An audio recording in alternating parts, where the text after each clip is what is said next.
ভিডিওর comment check করতে করতে এতদিনে একটা মনের মতন কমেন্ট আমি দেখলাম। অনেক তো আজে বাজে কমেন্ট করো, বেশিরভাগ ভালো কমেন্ট করো, কিন্তু আমার সব থেকে আজকের কমেন্টটা বেশি ভালো লেগেছে। তোমাদেরকে দেখাচ্ছি, দেখো। কেউ একজন আমার এই ছবিটা আর আমার মেয়েকে এডিট করে কত সুন্দর সাজিয়ে দিয়েছে, দেখো। যে করেছে এটা Umesh Patel. Thank you, thank you, এত সুন্দর আমার মেয়েকে আর আমাকে এডিট করে দেওয়ার জন্য। এটা একদম পুরো খুব খুব সুন্দর হয়েছে, কি বলবো, ভাষায় প্রকাশ করতে পারছি না, এতটাই সুন্দর। দেখো তোমরা, কি সুন্দর লাগছে, দেখো। এই ছবিটা আমি পোস্ট করেছিলাম বেশ কিছুদিন আগে।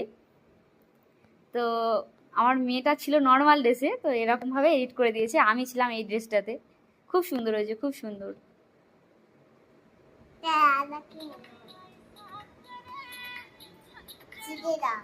মানে এই ভিডিওটার কমেন্ট বক্সে ওটা করে দিয়েছে। এত কমেন্ট কোথায় গেল? এই তো, এই তো, এই যে উমেশ পাটেল। তো খুব ভালো লেগেছে এই কমেন্টটা। এরকম সুন্দর সুন্দর কমেন্ট করো, ঠিক আছে, যেটা আমি তোমাদের হাইলাইট করতে পারবো, তোমাদের নিয়ে একটা সুন্দর ভিডিও বানাতে পারবো। সেই রকম ধরনের কমেন্ট করো, এমন কমেন্ট করো না যেটা মানে অন্যের খারাপ লাগবে, কারণ এতটাও খারাপ ভিডিও আমি বানাই বলে আমার মনে হয় না। যাই হোক, টাটা।